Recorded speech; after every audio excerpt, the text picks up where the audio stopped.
ये आपके दैनिक जागरण का आज का संपादकीय पाठ है। संपादकीय पाठ यानी कि एडिटोरियल आपको प्रीलिम्स में, आपकी मुख्य परीक्षा में, इंटरव्यू में हर जगह मदद पहुंचाते हैं। एक सामान्य जानकारी भी आप लोगों को यहाँ से मिलती है। राजवंश की सरीकी राजनीति, और इसकी पीडीएफ टेलीग्राम पर डाल देता हूँ। जो एजुकेशन सर्कल प्लेटफॉर्म है ना टेलीग्राम पर, वहाँ से जाकर आप लोग डाउनलोड भी कर लिया करिएगा। आगामी चुनाव अमृतकाल के संकल्पों की जमीनी यात्रा की दृष्टि से भी महत्व का होगा। अगले 25 वर्षों में हम कहां पहुंचेंगे, यह प्रश्न भारतीय जनता के मन को मथ रहा है। विगत कुछ वर्षों में सामाजिक परिवर्तन को दिशा देने के लिए उठाए गए कदमों से लोगों के जीवन स्तर में सुधार हुआ है, सुविधाएं बढ़ी हैं, कई मोर्चों पर कामयाबी मिली है। हालांकि यह कहना भी ठीक नहीं होगा कि सब कुछ ठीक है। अभी भी बहुत कुछ सुधार करना शेष है। संप्रीति राजनीतिक परिदृश्य पर जनता की कम और राजनीति के नए पुराने किरदारों की भूमिका ही अधिक दिखती है। कुछ थोड़े से लोग ही लोकतंत्र की यज्ञ चुनाव को गंभीरता से लेते हैं, जबकि जनता के लिए अच्छी सरकार उसकी आकांक्षाओं के पूरा करने के लिए जरूरी है। निश्चित ही विश्व के विशालतम जनतांत्रिक देश के लिए आम चुनाव परीक्षा की घड़ी जैसे हैं, और चुनाव में राजनीति बहुत महत्वपूर्ण है और राजनीति में देश की बड़ी अहमियत होती है। देश शाब्दिक रूप से तो स्थान को बताता है, लेकिन वह व्यापक संदर्भों वाला एक विचार भी है और समाज का स्वप्न भी, जो एक विशेष भौगोलिक क्षेत्र में बसने वाली जनता को एक सशक्त भावनात्मक सूत्र में बांधता है। क्या देश शब्द। देश में जल्द ही सबसे बड़ा चुनाव होने जा रहा है। लोकसभा चुनाव की बात हो रही है। 543 सीटें लोकसभा में आपको देखने को मिलती है। इनका चुनाव डायरेक्ट जनता यानी कि मतदाताओं के द्वारा होता है। अगर आपकी उम्र 18 साल हो चुकी है तो वोटर सूची में नाम जुड़ चुका होगा, आप लोग वोट डालने जाते होंगे। अगर आपकी उम्र 25 साल हो चुकी है तो लोकसभा का चुनाव लड़ सकते हैं। और ये चुनाव करवाता कौन है? इलेक्शन कमीशन ऑफ इंडिया, भारतीय निर्वाचन आयोग, एक संवैधानिक संस्था है। संविधान के अनुच्छेद 324 के तहत इसकी स्थापना की बात की गई है और 25 जनवरी 1950 में स्थापना हुई थी। इसका हेडक्वार्टर आपको नई दिल्ली में देखने को मिलेगा। सुकुमार सेन पहले मुख्य चुनाव आयुक्त थे। 25 जनवरी को मतदाता दिवस भी मनाते हैं, याद रखिएगा। वर्तमान में कौन है मुख्य चुनाव आयुक्त, आप लोग नीचे लिखिएगा। देश चलाने के लिए अनेक छोटे बड़े दल चुनावी दंगल में शामिल होने को आतुर हैं। उनकी बातों में देश के लिए और देश में उपेक्षित और हाशिए पर स्थित लोगों के लिए चिंताएं दिख रही हैं। इन वर्गों के लिए अनेकानेक प्रस्ताव भी पेश होते रहते हैं। भावी नीति रीति को स्पष्ट करने के लिए राजनीतिक दलों द्वारा घोषणा पत्र जारी किया जाता है। अब संकल्प पत्र भी जारी होते हैं। इन सब के बीच व्यापक मुद्दों पर बहस राजनीति से गायब हो रही है। स्वस्थ बहस और नीतिगत चर्चा का पटाक्षेप सा हो गया है। परस्पर दोषारोपण का अंतहीन सिलसिला चल रहा निकला है और सत्ता की शक्ति का आकर्षण बेजोड़ होता है और उसके लिए नेताओं को किसी भी चीज से परहेज नहीं है। और अतीत की ओर देखें तो स्वतंत्रता संग्राम के समय राजनीति का रिश्ता देश सेवा और आत्मदान से जुड़ गया था और राजनीति से जुड़ने वाले व्यक्ति में निजी हित एवं स्वार्थ से ऊपर उठकर समाज के लिए समर्पण का भाव प्रमुख था। स्वराज की आकांक्षी यानी कि स्वराजी ऐसे ही होते थे। वे अपना खोकर सबका हो जाने की तैयारी से राजनीति में आते थे। स्वतंत्रता मिलने के साथ सरकार में भागीदारी ने राजनीति का चरित्र और उसका रूप स्वरूप बदलना शुरू किया। देखते ही देखते आप देखिए नेताओं की वेशभूषा एवं रहन सहन आदि की में बदलाव आया और जीवन की राह तेजी से अभिजात्य की ओर उन्मुख होती गई और विधायक या सांसद राजपुरुष होने की ओर बढ़ने लगे। मंत्री होना राजसी ठाट बाट का प्रयास हो गया। नेताओं का भी दरबार लगने लगा और वे प्रजा की सेवा से दूर होते चले गए। जनसेवक होने की जगह वे खुद अपने लिए जन सेवा कराने लगे। अब इस तरह की व्यवस्था एक स्थायी रूप ले चुकी है। उसका शुद्ध रूप माननीयों के जनता दरबार में दिखता है, जहां लोग अपनी फरियाद के साथ हाजिरी लगाते हैं और राजनीति ने सेवा की जगह धन उगाही के व्यापार का रूप ले लिया और नेताओं की संपत्ति दिन दुगनी रात चौगनी वाले हिसाब से बढ़ने लगी है। देश भर के तमाम नेताओं की आर्थिक समृद्धि का ग्राफ जिस चमत्कारी ढंग से बढ़ने लगा है वह अपने में बहुत कुछ कहता है। प्रतीत होता है कि नेतृत्व करना या राजनीति का कर्म नेता के लिए धन संपदा बटोरने का जरिया बन गया है। आप लोग भी तो पूछते रहते हैं कि भैया बहुत जल्दी किस क्षेत्र में बढ़ा जा सकता है, अमीर बना जा सकता है, तो मैं भी तो कह देता हूँ तंज लहजे में कि नेता बन जाइए। आज अधिकांश नेताओं के पास आय से अधिक संपत्ति होना एक आम बात है और इसी के साथ एक पक्ष और प्रबल होने लगता है। नेता का परिवार और परिजन भी राजनीति में अवांछित दखल देने लगते हैं। जनसेवा और लोक संग्रह से कोसों दूर ये नए नवेले अगली पीढ़ी के नेता मुख्यतः कर्मठ जनसेवा की बदौलत नहीं बल्कि वंशधर होने के कारण उसमें शामिल होने लगे हैं। राजनीति का जो आधार पहले जनता से जुड़ा था वह दरकने लगा है। अपने विश्वास की तलाश करते वरिष्ठ या सीनियर नेताओं की आंखें घूम फिरकर अपने बेटों या बेटी, पत्नी, भाई, भतीजे और नए नाते रिश्तेदारों पर टिकने लगी हैं। सच कहें तो राजनीति में भागीदारी उसके किरदारों को पुश्तैनी व्यापार जैसा लगने लगा और कई मामलों में जनता को भी नेता की थोपी हुई संतान में उसी नेता की छवि दिखने लगी। यह बात और है कि विरासत में मिला जनाधार टिकाऊ नहीं होता है। भारतीय राजनीतिक परिदृश्य में खानदानी नेताओं की जमात बढ़ती जा रही है। राजनीतिक सरकारों का इस तरह सिमटना देश और समाज के साथ साथ नए नेता के लिए भी अहितकर होता है। लेकिन यह जानते समझते हुए भी राजनीति में वंशवाद का बोलबाला बढ़ने पर राजनीतिक दल पारिवारिक दल में रूपांतरित हो जाता है और सत्ता की संपत्ति की भांति बंटवारा किया जाता है। असंतुष्ट होने पर परिवार टूटने की तर्ज पर पार्टी टूटती है। यह जनतंत्र की मूल प्रकृति और चरित्र के उलट बैठता है। जनतंत्र में जो तो जनता से चलता है, प्रजा में ही जनतंत्र का आत्मा बसता है और प्रजा और जन एक समान होते हैं, परंतु नेताओं का प्रजा के बीच से ना उभरना अत्यंत चिंताजनक है। शर्म और लिहाज को ताक पर रखकर राजनीतिक वंशों का आधिपत्य बनाए रखने की घटनाएं राजनीति और लोकतंत्र दोनों के स्वास्थ्य के लिए ठीक नहीं कही जा सकती है। और वर्तमान में जिस तरह की परिस्थितियां बन रही हैं और उनसे लोकतंत्र की मुश्किलें बढ़ना तय है। खानदानी तौर पर राजवंश तरीकी राजनीति के प्रमुख दावेदारों की सूची बढ़ती जा रही है। स्थानीय और राष्ट्रीय राजनीति में इनके कर्तव्य सार्वजनिक रूप से उपस्थित हैं। भारत में विभिन्न दलों से आते परिवार और उनके परिजन सालों साल तक राज सत्ता पर आसीन होकर सीधे या परोक्ष नियंत्रण से राजनीति करते हुए हमारे देश की दशा बनाते बिगाड़ते आ रहे हैं। लोकतंत्र के लिए वंशवाद खतरनाक है और राजनीतिक बिरादरी को इस पर विचार करना ही होगा। लेखक पूर्व शिक्षाविद और पूर्व कुलपति हैं गिरीश्वर मिश्र, इनके द्वारा यह आर्टिकल लिखा गया और हर पार्टी में आप देखिए परिवारवाद आपको देखने को मिलता है। सब मैं तो कहता हूँ चोर चोर मौसेरे भाई जैसी हालत है उनकी। समान संहिता के केंद्र में आए महिलाओं के अधिकारों के लिए संघर्ष करते हुए दशकों पहले हमारे पुरखों ने यह महसूस कर लिया था कि भारत के पंथ आधारित निजी कानून महिलाओं को न्याय नहीं देते हैं, लिहाजा उनमें बदलाव किया जाना चाहिए। तभी से लैंगिक समानता पर आधारित कानून बनाने और निजी कानूनों में बदलाव की मांग उठने लगी। वर्ष 1971 में पूना में हुई महिला कांग्रेस के दौरान भी यह बात जोरदार तरीके से उठी और लैंगिक समानता तथा स्त्री गरिमा की बात को बल मिला। एक तरह से आप देखिए हम पिछले 150 वर्षों से समान नागरिक संहिता की दिशा में अग्रसर हैं। आज हमारे देश में सभी नागरिकों के लिए समान नागरिक संहिता के प्रावधान मौजूद हैं जो पहले नहीं थे। बस आप देखेंगे उत्तराधिकार, शादी, तलाक और बच्चों के संरक्षण के मामले में सभी समुदायों के अपने अपने कानून हैं। यह कहना उचित ही होगा कि ये वे महिलाओं को वांछित अधिकार नहीं देते हैं। आज़ादी के बाद से महिलाएं उन्हें लगातार चुनौती देती आ रही हैं। 1948 के बाद से कई ऐसे मौके आए जब सुप्रीम कोर्ट ने भी समान नागरिक संहिता की वकालत की और अनुच्छेद 44 का हवाला दिया। 1985 में साहेबानों के केस में सुप्रीम कोर्ट ने कहा था कि यह दुख का विषय है कि हमारे संविधान का अनुच्छेद 44 मृत होकर रह गया है। और इसके बाद 1995 में सरला मुदगल केस में भी सुप्रीम कोर्ट ने पूछा था कि संविधान के अनुच्छेद 44 के लिए संविधान निर्माताओं की इच्छा को पूरा करने में सरकार को अभी कितना समय लगेगा। 2003 में आप देखते हैं जान वलोत्तम केस में कोर्ट ने फिर कहा कि यह दुख की बात है कि संविधान के अनुच्छेद 44 को अभी तक लागू नहीं किया गया। 2017 में भी सायरा बानो केस के समय अदालत में यह मुद्दा उठा रहा था। समान नागरिक संहिता की बात हो रही है, सबके लिए समान कानून की बात हो रही है।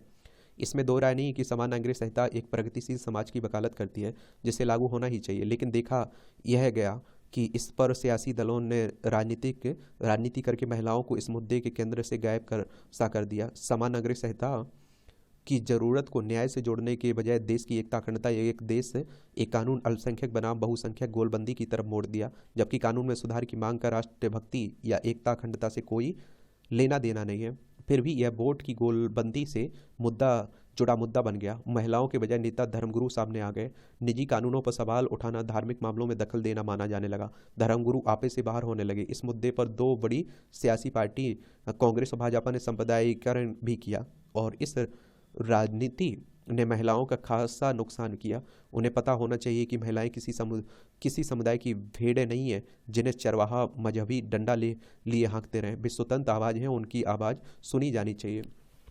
और एक बात आप लोग जान लीजिए, अब आप सोचिए कि आपके घर में जो महिलाएं, उन्हें कोई और अधिकार मिले हुए हैं, उनके लिए कोई और कानून है। बगल में किसी और समुदाय की धर्म की महिलाएं, उनके लिए आप देखते हैं अलग कानून है, उनके अलग अधिकार है। तो ये तो भेदभाव है ना महिलाओं के साथ।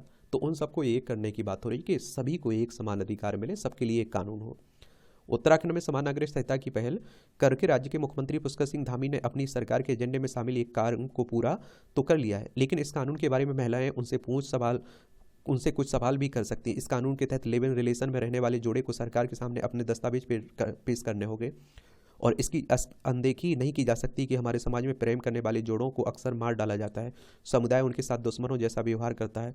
अगर इस साल की कुछ घटनाओं पर नज़र डालें तो इसकी गंभीरता का एहसास होता है। जैसे नोएडा में वैलेंटाइन डे पर एक पिता ने बेटी की हत्या कर दी। मुजफ्फरनगर में एक भाई ने अपनी बहन को प्रेम करने की कोर्ट सजा दी। गोंडा में तो बेटी के पिता ने बेटी और उसके प्रेमी दोनों को मार डाला। ऐसे में अगर प्रेमी जोड़े अपने रिश्ते और उसके साथ रहने के बारे में हलफनामा देंगे तो उनके जीवन भर आप देखते हैं कि जीवन पर खतरे की तलवार मंडराने लगेगी और उनकी निजता प्रभावित होगी। ऐसे प्रावधान कानून में लाना यह साबित करता है कि कानून बनाते समय महिलाओं को नज़रअंदाज किया गया और उनकी स्थिति को ध्यान में रखकर नहीं सोचा गया। ऐसे कानून महिलाओं की गरिमा के साथ ही उनकी सुरक्षा के लिए भी खतरा पैदा कर सकते हैं और ऐसी संभावना है कि आगे और भी राज्य समान नागरिक संहिता लागू करेंगे। लिहाजा उन्हें इस पर जरूर गौर करना चाहिए कि उत्तराखंड का समान नागरिक संहिता का मॉडल उनकी यहाँ की महिलाओं के नज़रिए से मुफीद है या नहीं। अब जब सरकारें समान नागरिक संहिता के मसौदे पर बहस करें तो उन्हें यह सुनिश्चित करना चाहिए कि विचार विमर्श में सभी समुदाय की महिलाओं की भागीदारी और लैंगिक समानता का नज़रिया उसके केंद्र में हो। और इससे आप देखिए, इससे ही महिलाओं के लिए समानता की लड़ाई और प्रभावी हो सकेगी। साथ ही सरकारों और सामुदायिक नेताओं पर भी दबाव पड़ेगा कि वे महिला अधिकारों की बात को स्वीकार करें। एक आदर्श स्थिति तो वह होगी जब हम अब पहले वैकल्पिक नागरिक संहिता लाएं, फिर निजी कानूनों में सुधार लाते अंततः एक अनिवार्य नागरिक संहिता को जन्म देने में सफल हो जाए। समान नागरिक संहिता को एक बार में ही ना लागू करके इन्हें चरणों में लागू किए जाने की जरूरत है। वैकल्पिक कानूनों की उपलब्धता स्वयं ही निजी कानूनों में सुधार की दिशा में काम करेगी। किसी भी धार्मिक संदर्भ को देखें तो बिना मानवीय आधार पर न्याय होना चाहिए और उसको न्याय मिलना चाहिए। उम्मीद की जाती है कि अन्य राज्य समान नागरिक संहिता का मसौदा तैयार करते समय महिलाओं की आवाज़ को अनसुना नहीं करेंगे। अंतर्राष्ट्रीय महिला दिवस के दिन हम इतनी आशा तो कर सकते हैं। आज अंतर्राष्ट्रीय महिला दिवस है ना, तो इसलिए ये बातें हो रही हैं। और देखिए सरकार कितनी गंभीरता है, सरकारें हमारी कितनी गंभीर है, इससे सोच सकते हैं। अब आप खुद सोच के देखिए कि लोकसभा और विधानसभा में 33% आरक्षण के लिए कानून बनाना पड़ा उन्हें महिलाओं के लिए। आप सोचिए कि पार्टियां खुद अपने स्तर पर आप देखते हैं कि अगर महिलाओं को टिकट देने लगती तो नॉर्मल सी बात थी, लेकिन उसके लिए भी उन्हें कानून बनाने की बात पड़ी। अंतर्राष्ट्रीय महिला दिवस की बात करें तो आप देखेंगे 8 मार्च 1975 को संयुक्त राष्ट्र ने महिला दिवस को आधिकारिक तौर पर मान्यता दी थी। महिलाओं के अधिकारों की बात जो उसी के लिए मनाया जाता है, ठीक है। शिव पार्वती विवाह, धर्म ग्रंथों के अनुसार देवाधिदेव महादेव के 14 बार डमरू बजाने से अंतरिक्ष में जो गूंज हुई उसे महर्षि पणिनि ने संस्कृत व्याकरण की रचना की। महादेव की कृपा से ही महर्षि पणिनि को यह सूत्र मिला, इसलिए इसे उन्होंने महेश्वर सूत्र कहा।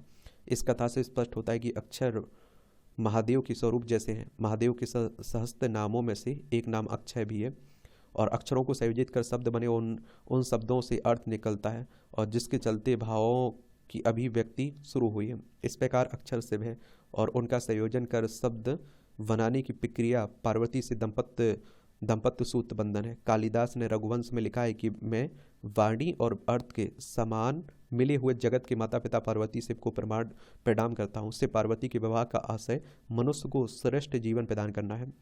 शब्द ना होते तथा विचारों की अभिव्यक्ति ना होती तो पूरी धरती पर पशुवत जीवन होता, क्योंकि पशु किसी तरह की अभिव्यक्ति नहीं कर पाते। शिव तथा पार्वती के विवाह को भाव पक्ष और कर्म पक्ष के सहयोग के अलावा चिंतन और क्रियान्वयन के रूप में भी देखा जा सकता है। मनुष्य का सकारात्मक चिंतन ही उसे देवत्व की ओर ले जाता है, नकारात्मक चिंतन दैत्य श्रेणी में ले जाता है। किसी सोची गई बात का क्रियान्वयन किसी रूप में किया गया, यह महत्वपूर्ण होता है। मनुष्य कर्म करके प्रकृति से शक्ति अर्जित करता है। स्मरण रहे कि कर्म पक्ष शिव और भाव पक्ष पार्वती है। स्त्री हो या पुरुष मानसिक स्तर पर दोनों कर्म तथा भाव के बंधन में रहते हैं। पुरुष में भी स्नेह प्रेम करुणा एवं दया का स्त्री उचित भाव जब जागृत होता है तब वह नारी के गुणों वाला बन जाता है, जबकि स्त्री भी जब कर्म करती है तब उसमें पुरुष तत्व प्रधान हो जाता है। इसलिए से पार्वती के विवाह का अर्थ मनुष्य के व्यक्तित्व में संपूर्णता का समावेश है। अच्छा कॉलम लिखा जाता है। नया जम्मू कश्मीर, आपने देखा है कि अभी हाल ही में प्रधानमंत्री गए हुए ना, यहाँ 370-35 से हट चुका है। जम्मू कश्मीर को दो भागों में बांट दिया गया, लद्दाख और जम्मू कश्मीर दोनों केंद्र शासित प्रदेश हैं। अनुच्छेद 370 हटाए जाने के बाद पहली बार श्रीनगर पहुंचे प्रधानमंत्री ने जिस नए जम्मू कश्मीर का उल्लेख किया है उसकी एक झलक उनकी इस रैली में भी दिखाई दी। उनकी अच्छी खासी संख्या में भीड़ जुटी और उनकी सुरक्षा के लिए बहुत अधिक कठोर प्रबंधन भी नहीं दिखे, और इससे यही रेखांकित हुआ है कि जम्मू कश्मीर और विशेष रूप से घाटी का वातावरण बदल रहा है। कश्मीर का माहौल बदलने के संकेत पहले भी मिल रहे हैं। बीते वर्ष कश्मीर में रिकॉर्ड संख्या में पर्यटक पहुंचे। वहां पत्थरबाजी की घटनाएं ना के बराबर देखने को मिल रही हैं और जन कल्याण एवं विकास योजनाओं की रफ्तार पकड़ने के साथ ही निवेश भी बढ़ रहा है। इसके अलावा सिनेमा घर खुलने के साथ उद्योग धंधे फल फूल रहे हैं और इसी तरह सांस्कृतिक और खेल गतिविधियां भी सुगमता के साथ ही हो रही हैं। यह सब हो पा रहा है तो इसलिए क्योंकि वहाँ आतंकी घटनाओं में कमी आई है, अलगाववादियों के हौसले पस्त हुए हैं। श्रीनगर पहुंचे प्रधानमंत्री ने 6400 करोड़ रुपए की परियोजनाओं का अनावरण किया है। इससे कुछ दिनों पहले उन्होंने जम्मू में भी सैकड़ों करोड़ रुपए की परियोजनाओं की घोषणा की थी। प्रधानमंत्री ने श्रीनगर की अपनी रैली में एक और जहां अनुच्छेद 370 के नाम पर लोगों को गुमराह किए जाने की याद दिलाई, वहीं दूसरी ओर इसका भी उल्लेख किया कि इस अनुच्छेद का कैसे चंद राजनीतिक परिवारों ने अपने हित में इस्तेमाल किया। यह एक सच्चाई भी है। इसलिए इन परिवारों के नेताओं ने कश्मीर में स्थितियां सुधारने के प्रधानमंत्री के दावे का खंडन किया। चूंकि सुप्रीम कोर्ट ने अनुच्छेद 370 को हटाए जाने के केंद्र के फैसले पर मुहर लगा दी, इसलिए विपक्षी दलों के पास कहने को ज़्यादा कुछ नहीं है और इसकी अनदेखी नहीं की जा सकती कि कश्मीर में कानून एवं व्यवस्था में सुधार आने की बात पूर्व मुख्यमंत्री उमर अब्दुल्ला भी स्वीकार कर चुके हैं और वास्तव में इससे कोई इनकार नहीं कर सकता है कि कश्मीर की स्थितियां बदल रही हैं, लेकिन यह भी नहीं कहा जा सकता है कि वहाँ सब कुछ सामान्य हो गया है और अब जम्मू कश्मीर के हालात देश के अन्य राज्यों जैसे हो गए हैं। इस राज्य में और खासकर कश्मीर में सब कुछ सामान्य होने में समय लगेगा। इसका संकेत इससे भी मिलता है कि प्रधानमंत्री ने विकास और बदलाव की बातें तो की, लेकिन जम्मू कश्मीर के राज्य के दर्जे को बहाल करने की चर्चा नहीं की।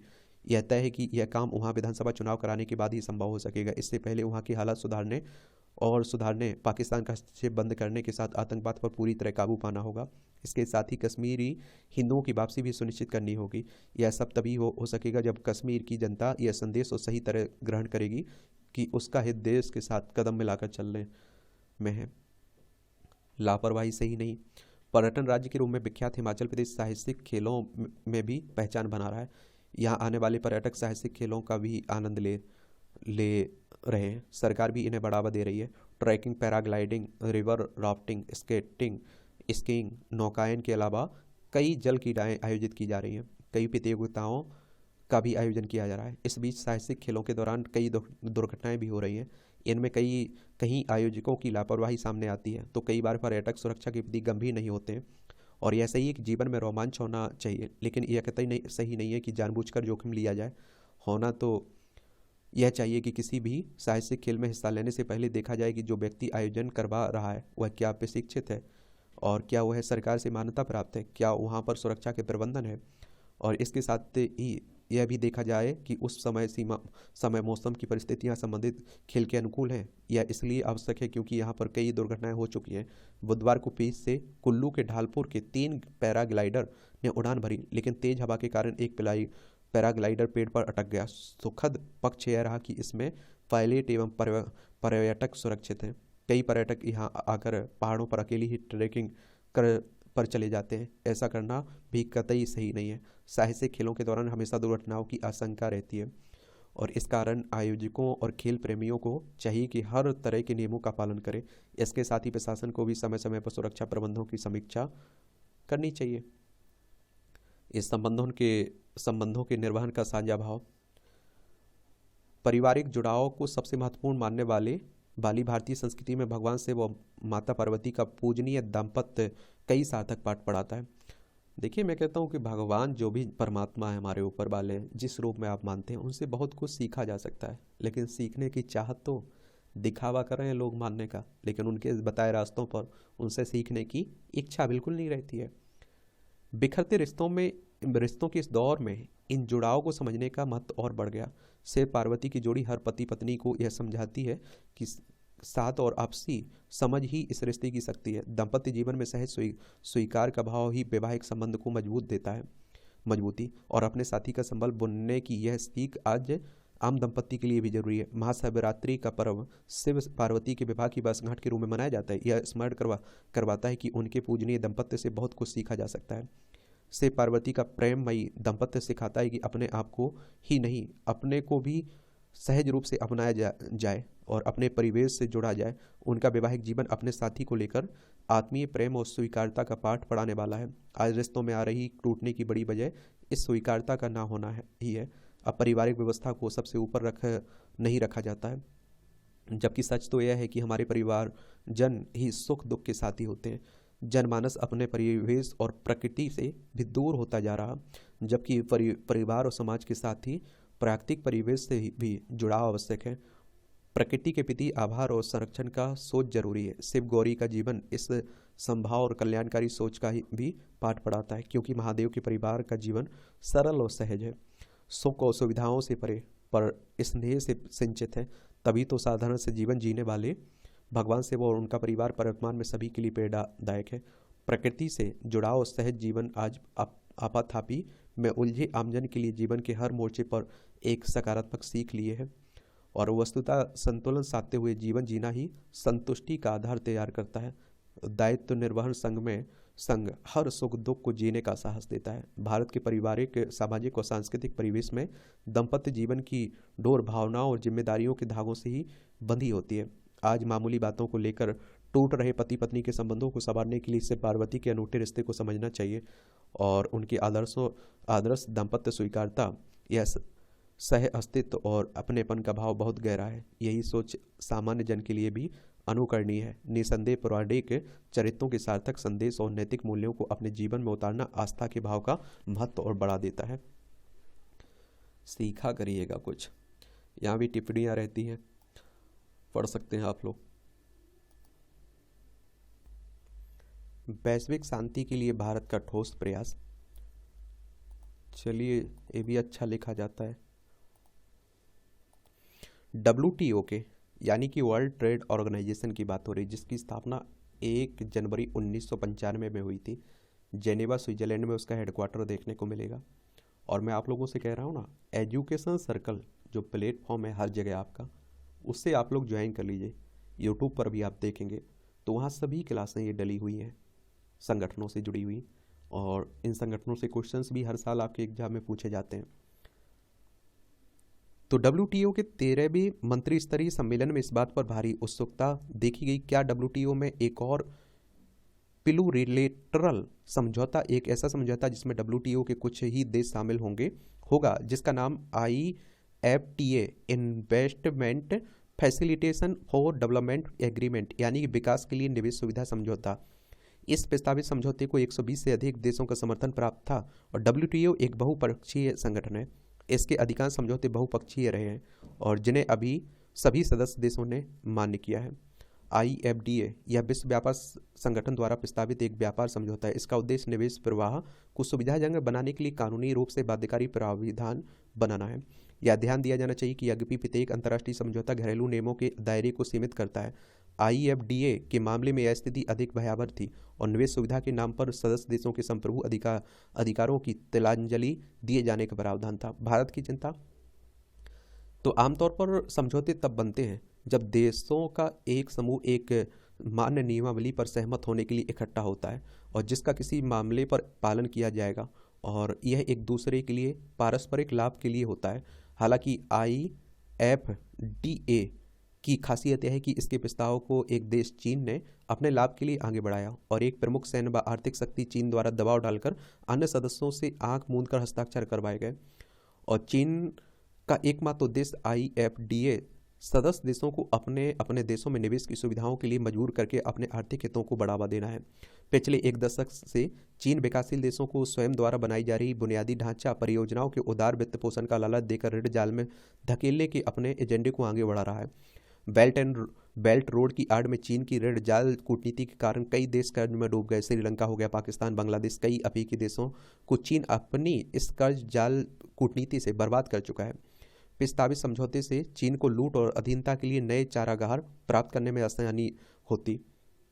और IFDA को कैसे रोका गया? तो चीन सहित कुछ वैश्विक शक्तियों के इशारे पर IFDA को WTO के दायरे में लाने के लिए WTO सचिवालय की मदद से चीन का यह नापाक प्रयास वास्तव में पूरी तरह से अवैध था। अनुबंध 4 में बहुपक्षीय समझौते के रूप में IFDA को जोड़ने की प्रक्रिया में कई कानूनी मुद्दे शामिल हैं। सबसे पहले आप देखिए, प्रस्तावित IFDA व्यापार समझौते के रूप में योग्य नहीं है। IFDA में व्यापार से संबंधित कोई ठोस प्रावधान शामिल नहीं है और इसलिए इसे व्यापार समझौते के रूप में स्वीकार नहीं किया जा सकता है। इन सब कानूनी कमजोरियों के आलोक में IFDA को WTO में एकीकृत करने का बहुचर्चित प्रस्ताव अचानक ध्वस्त हो गया। चीन के नेतृत्व वाली इस कोशिश को आगे बढ़ाते समय नियम आधारित WTO स्वयं भी नियमों की अनदेखी नहीं कर सकता है। IFDA में ऐसा कुछ भी नहीं था जो विकासशील देशों को विदेशी निवेश आकर्षित करने में मदद कर सके। इसके अलावा इस बात पर जोर देने की आवश्यकता है कि प्रत्यक्ष विदेशी निवेश को आमंत्रित करना एक संप्रभु या अन्य शब्दों में संप्रभु राष्ट्र के लोगों का विशेष अधिकार है, जिसे किसी भी अंतर्राष्ट्रीय समझौते द्वारा कमजोर या कम नहीं किया जाना चाहिए, क्योंकि यह विधायिका के अधिकारों का अतिक्रमण होगा। प्रस्तावित समझौतों की विषय वस्तु और संरचना के पीछे भयावह मंसूबों की मंशा प्रतीत होती है। यह इस तथ्य से भी स्पष्ट है कि निवेश सुविधा उपायों के लिए वैश्विक मानक बनाने की आड़ में संप्रभु देशों को अपने संबंधित क्षेत्रों में FDI को विनियमित करने और निगरानी करने के अधिकारों से वंचित करना चाहते थे। इसे एक उदाहरण से समझाया जा सकता है कि डोकलाम के बाद भारत ने उन सभी देशों से जिनकी भारत के साथ साझा सीमा है पर FDI पर कुछ प्रतिबंध लगा दिया। इस उपाय से भारत ऐसे देश से निवेश को प्रतिबंधित कर सकता है जो भारत के साथ युद्ध में है। यदि हम इस समझौते की अनुमति देते तो देश अपने हितों की रक्षा करने में ऐसी किसी भी स्वतंत्रता से वंचित हो जाएंगे। यह देखा जा रहा है कि IFDA पर चीन ने दबाव डाला और बेल्ट रोड इनिशिएटिव में भाग लेने वाले छोटे देशों की बाहें मरोड़कर प्रस्ताव पर सहमति देने वाले अधिक से अधिक हस्ताक्षर प्राप्त किए गए। और आरंभ में IFDI का विरोध करने वाले दक्षिण अफ्रीका को भी बाद में भारत के साथ अपने संयुक्त बयान से पीछे हटना पड़ा। यह कोई रहस्य नहीं है कि बेल्ट रोड पहल के माध्यम से चीन अपनी विस्तारवादी रणनीति के साथ अपने कुटिल ऋण जाल कूटनीति को प्रभावी बना रहा है। अपनी ऋण जाल कूटनीति के माध्यम से चीन BRI में भाग लेने वाले देशों से प्रमुख रणनीतिक संपत्ति छीनने में सक्षम हो गया है और तेजी से आप देखिए वैश्विक सुरक्षा और शांति के लिए खतरा बनता जा रहा है। इसलिए आप देखेंगे वैश्विक शांति के हित में IFDI को किसी भी कीमत पर अवरुद्ध करने की आवश्यकता थी, जो भारत प्रभावी ढंग से कर सकता था और इससे भारत विश्व में संप्रभुता और शांति की रक्षा करने में सफल हुआ। ये समुद्र केबल से मजबूत होगी भारतीय कूटनीति। अदन की खाड़ी में हूती विद्रोहियों द्वारा उत्पाद जारी है। ये आप देखिए हमारा प्यारा भारत है पृथ्वी पर। ये आप देखिए अरब सागर है, ये अदन की खाड़ी है, ये लाल सागर है, भूमध्य सागर है, यही हमले किए जा रहे हैं। ये चीन आपको देखने को मिल रहा है। तो इस दौरान लाल सागर में 4 केबल्स को व्यापक नुकसान पहुंचा है और इससे विश्व के बड़े हिस्से में इंटरनेट सेवाएं दुष्प्रभावित हुई हैं। हालांकि अभी यह स्पष्ट नहीं है कि केबल्स को नुकसान कैसे पहुंचा है, लेकिन आरोप हूती विद्रोहियों पर लग रहा है और इसमें कोई दो राय नहीं है कि समुद्री फ्लोर केबलिंग बड़ा भू राजनीतिक खेल है और जिसमें भारत भी बड़ा खिलाड़ी है। फिर भी यह सवाल अपनी जगह है कि क्या हूती विद्रोहियों के पास समुद्र की गहराइयों से में उतरने केबल्स की नुकसान पहुंचाने की क्षमता है। और वस्तुतः लाल सागर विश्व की का अति व्यस्त समुद्री मार्ग है, व्यापार मार्ग है। इस सागर की सतह पर 14 केबल्स बिछे हुए हैं और जिससे अफ्रीका व एशिया के बीच यह ग्लोबल इन्फो सुपर हाईवे बन गया है। अंडर सी केबल्स या फिर सबमरीन केबल्स बुनियादी तौर पर समुद्र के तल पर बिछे कंडक्टर्स होते हैं। लाल सागर में जो 14 अंडर सी केबल्स हैं वे यूरोप व एशिया के बीच का 90% नेट ट्रैफिक कैरी करते हैं। आजकल सभी केबल्स फाइबर ऑप्टिक होती हैं, इसलिए ये आशा नहीं है कि जब लाल सागर के 4 केबल्स को नुकसान पहुंचा तो पूरी दुनिया में हलचल मच गई। हांगकांग में स्थित HGC ग्लोबल कम्युनिकेशंस का कहना है कि 4 केबल्स को नुकसान पहुंचने से एशिया व यूरोप के बीच 25% डाटा ट्रैफिक दुष्प्रभावित हुआ है और जिसे अन्य केबल्स के जरिए री रूट किया गया और जिससे ट्रांसमिशन की स्पीड कम हो गई। बहरहाल सवाल यह है कि वास्तव में क्या क्या हुआ और नुकसान किस हद तक का है। यह प्रश्न इसलिए भी महत्वपूर्ण है कि अंडर सी केबल के इस भू राजनीतिक खेल में भारत भी महत्वपूर्ण खिलाड़ी है। और दरअसल अंतर्राष्ट्रीय कम्युनिकेशंस नेटवर्क्स हमेशा ही भू राजनीति से संबंधित होते हैं। केबल्स डाटा कैरी करते हैं और डाटा का कमर्शियल व स्ट्रेटेजिक महत्व होता है। इसलिए युद्ध के समय में अपने दुश्मन का कम्युनिकेशंस नेटवर्क काट देना वरीयता रहती है। और पहले बार दूसरे विश्व युद्ध के दौरान दुश्मन देशों ने एक दूसरे के अंडर सी केबल्स नियंत्रण काटे थे। जर्मनी की यू बोट से सबमरीन को तो विशेष रूप से दुश्मन के कम्युनिकेशन से लिंक्स काटने का काम सौंपा गया था। बावजूद इसके लिए दूसरे विश्व युद्ध के दौरान भी ग्लोबल डाटा ट्रैफिक अपनी शुरुआती दौर में ही था। आजकल तो दाव पर बहुत अधिक है, और क्योंकि अंडर सी केबल्स के जरिए कैरी होने वाला डाटा अति विशाल है, किसी देश को ग्लोबल नेटवर्क से काट देना उसे रणनीतिक रूप से अपंग बना देना होगा। हाल के वर्षों में अनेक केबल्स को बिग टेक गूगल, माइक्रोसॉफ्ट व मेटा ने फंड किया है। भारत की भारतीय एयरटेल व रिलायंस जियो ने भी सहयोग करते हुए अंतर्राष्ट्रीय केबल्स में निवेश किया है, और इन कंपनियों का व्यापार इंटरनेट ट्रैफिक पर ही आधारित है। इसलिए इन्हें वहाँ से पैसा लगाना ही होगा जहाँ से मोटा मुनाफा आता है। भू राजनीति में अमेरिका बनाम चीन को कैसे अनदेखा किया जा सकता है। अगर डाटा नया तेल है तो सुपर पावर्स के लिए उस पर अपने नियंत्रण का प्रभाव स्वाभाविक है। जितने केबल्स आपके मित्र देशों के नियंत्रण में हैं, उतने डाटा फ्लो पर आपका प्रभाव है। चीन की तकनीकी कंपनियां जैसे हुआवेई पर अमेरिकी प्रतिबंध का एक कारण यह भी था। वस्तुतः वॉशिंगटन को बिग टेक कंपनियां पसंद नहीं है जो अंडर सी केबल्स को नियंत्रित करने के लिए बीजिंग से आदेश लेती हैं। सबमरीन केबल्स पुराने व्यापार मार्गों पर ही बिछे हुए हैं, और इसलिए भारत पश्चिमी प्रांत शांत और फारस की खाड़ी के बीच अहम समुद्री चौराहा है। इसलिए नई दिल्ली को अंडर सी केबल्स में अधिक निवेश करना चाहिए ताकि भारत इस खेल में मुख्य खिलाड़ी बन सके और चीन व अमेरिका पर निर्भर होने को मजबूर रहे। लेखक वरिष्ठ पत्रकार है, इनके द्वारा लिखा गया है।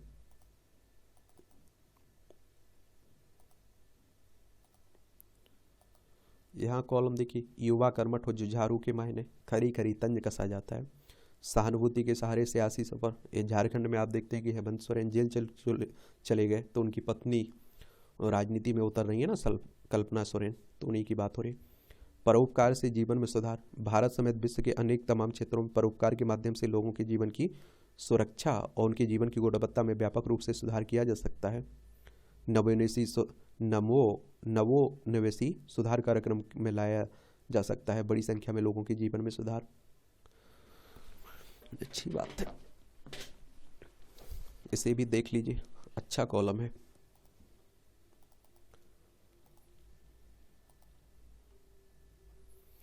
विश्व में ऐसे नवोन्वेषकों की कमी नहीं है जो कई बड़ी चुनौतियों पर अपनी नज़र गड़ाए हैं, लेकिन क्या कोई विचार भर लोगों की समस्याओं का समाधान कर सकता है? लोगों की समस्याओं के समाधान में परोपकार की काफ़ी भूमिका होती है, इतनी कि कई बार लोगों को इसका एहसास भी नहीं होता है। भारत के मामले में तो ऐसा काफ़ी हद तक सच है।